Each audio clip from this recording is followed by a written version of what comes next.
레위기 16장 말씀입니다.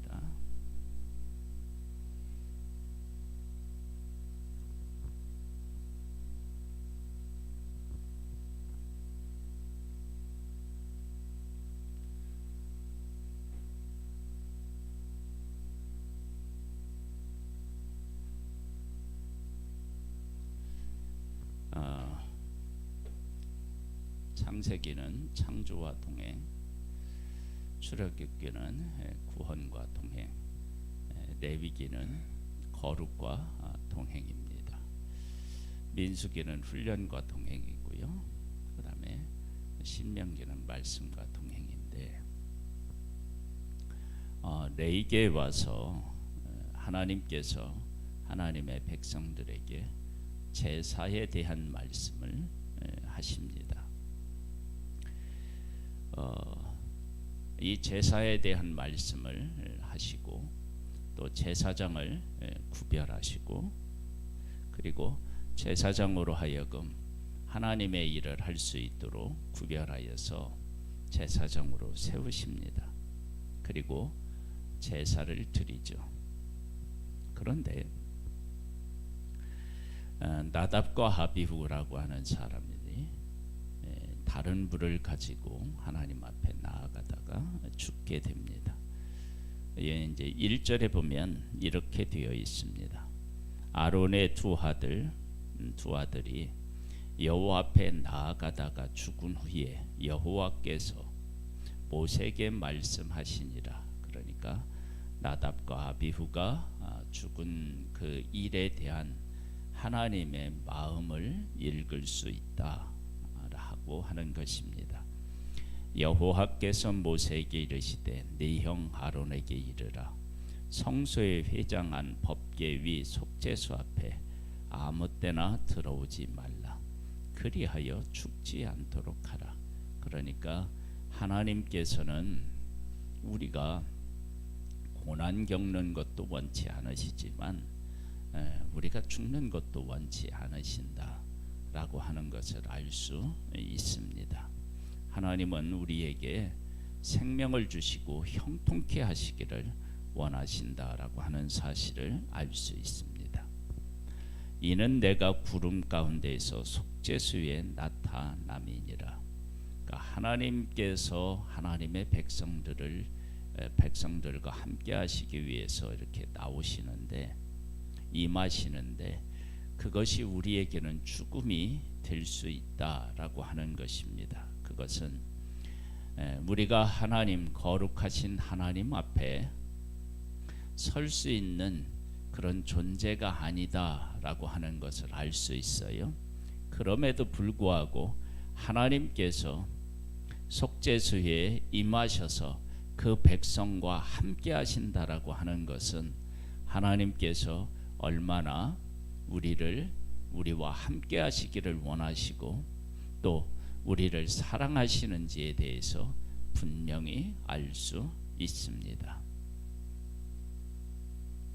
아론이 성소에 들어오려면, 아론이 성소에 들어가서 하나님 계신 곳으로 가려면요, 수송아지를 속죄 제물로 삼고 순양을 번제물로 삼고 거룩한 세마포 속옷을 입으며 세마포 속바지를 몸에 입고 세마포 띠를 띠며 세마포 관을 쓸지니 이것들은 거룩한 옷이라.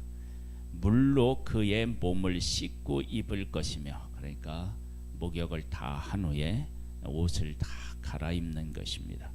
이스라엘 자손의 회중에게는 속죄 제물로 삼기 위하여 순년소 2마리와 번제물로 삼기 위하여 순양 1마리를 가져갈지니라.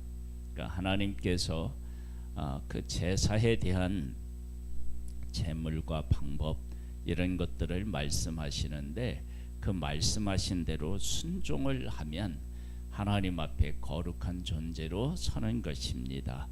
아론은 자기를 위한 속죄제의 수송아지를 드리되, 그러니까 뭐냐면 아론도 거룩하지 않은 거예요. 그래서 제사를 통해서 거룩해지는 거예요.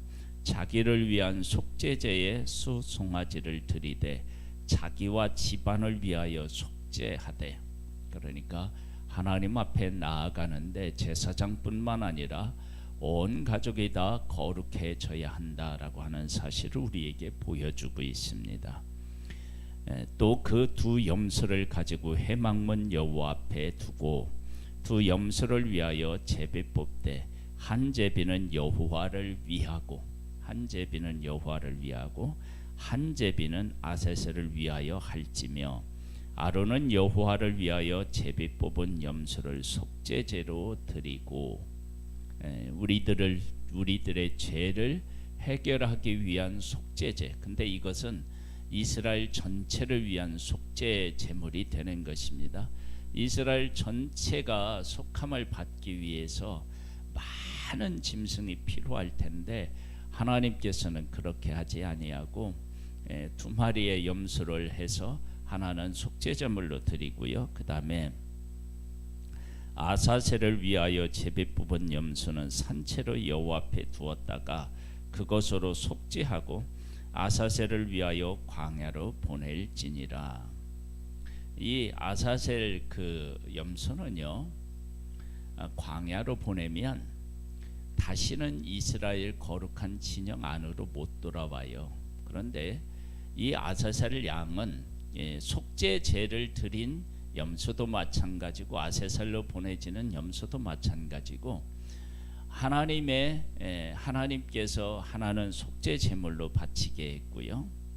그래서 죄를 씻는 거예요. 하나는 뭐냐면 멀리 보내서 다시는 돌아오지 않는 거예요. 즉 하나님의 백성들의 죄에 대하여서 하나님께서 기억하시지도 않는다라고 하셨는데, 하나님께서 그 백성들을 온전히 용서하시고 그 죄를 사하시고 잊으신다라고 하는 것을 우리가 알 수 있습니다. 12절에 보면요, 향로를 가져다가 여호와 앞 제단 위에서 11절이네요.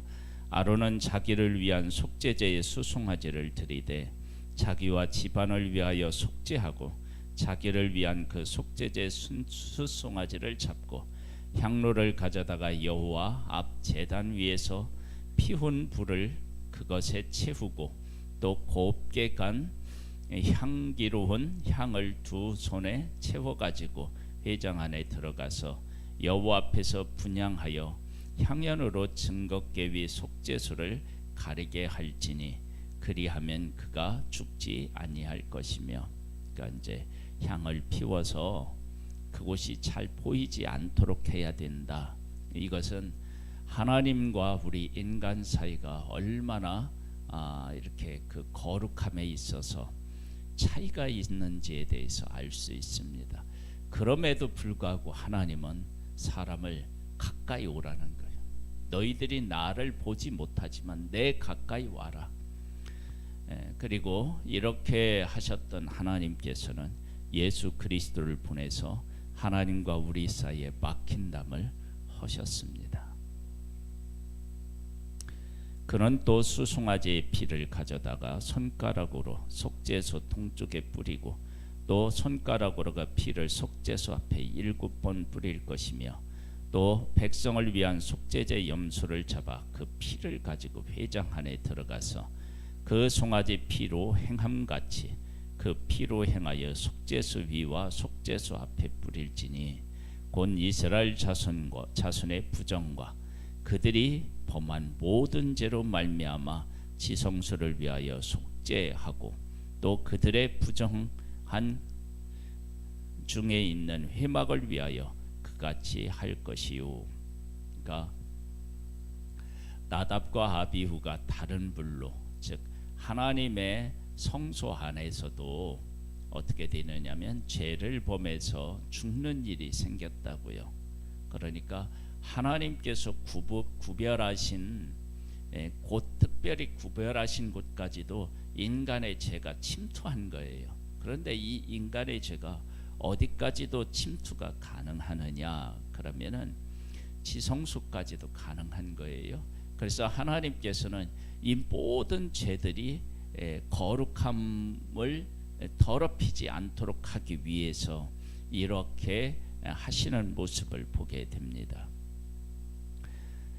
그가 지성소를 속죄하여 들어가서 자기와 그의 집안과 이스라엘 온 회중을 위하여 속죄하고 나오기까지는 누구든지 회막에 있지 못할 것이며, 그러니까 하나님께서 온전히 거룩하게 하신 후에야, 그렇게 하나님 앞에서 온전히 거룩한 후에야 나아볼 수 있음을 볼 수 있습니다. 그러니까 우리는 죄인이다, 하나님 앞에 가까이 갈 수 없는 죄인이다, 이것을 분명히 하고 계십니다.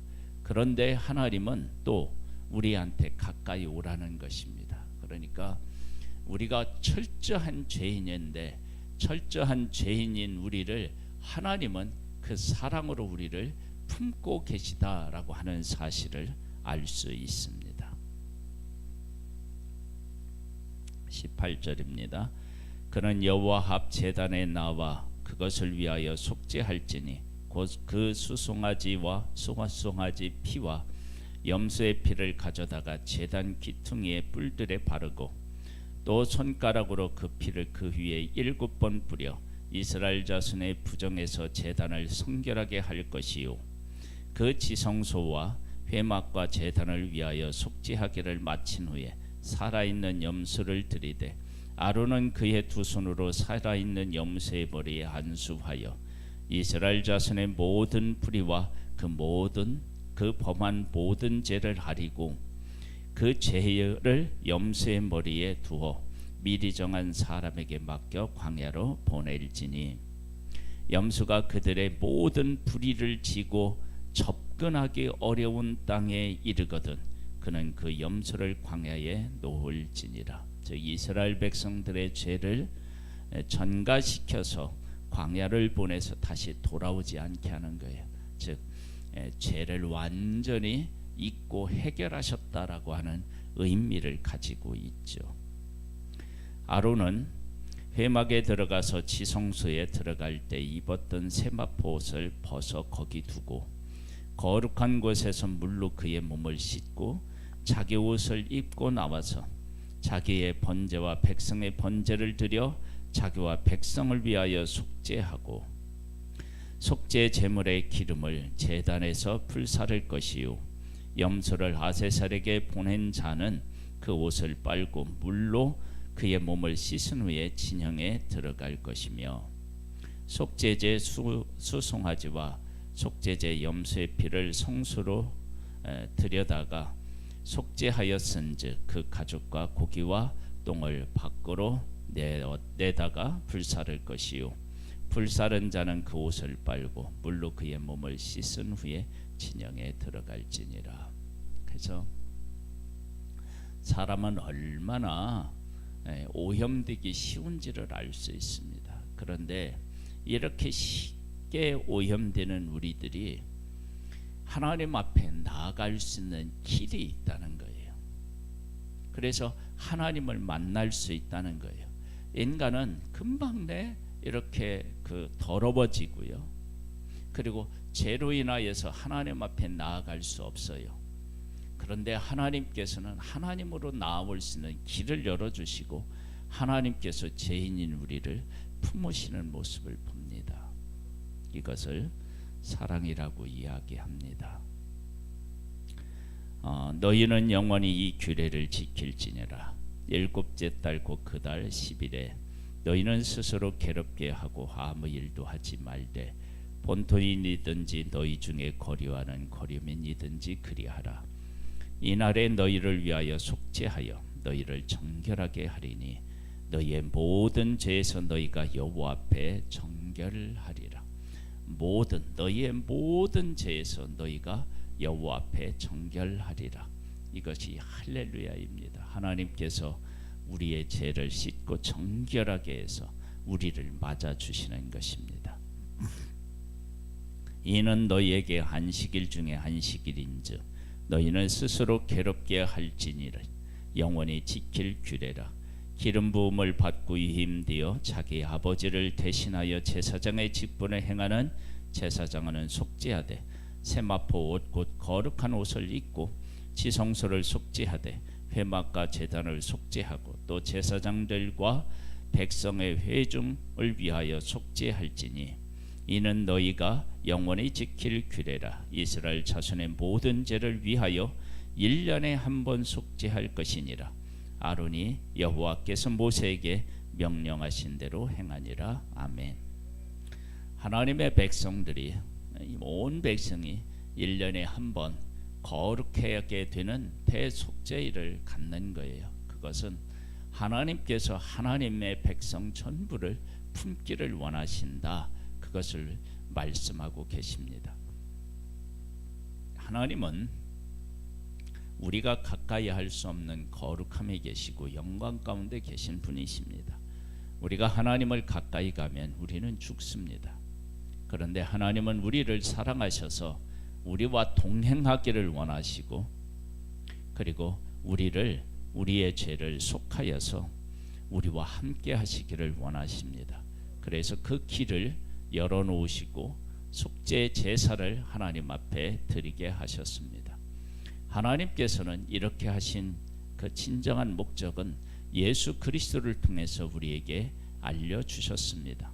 예수 그리스도께서 우리의 죄를 지고 십자가에서 죽으심으로 우리 가운데 우리를 성전으로 삼고 우리 가운데 오셔서 우리와 함께 하십니다. 이 하나님을 이 아침에 찬양합니다. 하나님 아버지, 우리를 하나님의 형상대로 만드셨습니다. 우리와 함께하기를 원하셨습니다. 우리와 교제하기를 원하셨습니다. 그러나 우리는 죄를 짓고 하나님과 원수가 되었습니다. 우리는 하나님께 가까이 나아갈 수도 없고, 그리고 하나님을 섬기거나 교제할 수도 없습니다. 그러나 하나님께서 우리를 사랑하셔서 그 길을 제사로 열어 놓으셨습니다. 예수 그리스도로 그 길을 열어 놓으셨습니다. 이제는 하나님이 나를 성전 삼아 내 안에 계시고 하나님과 날마다 순간마다 교제할 수 있습니다. 이것은 하나님의 크신 사랑입니다.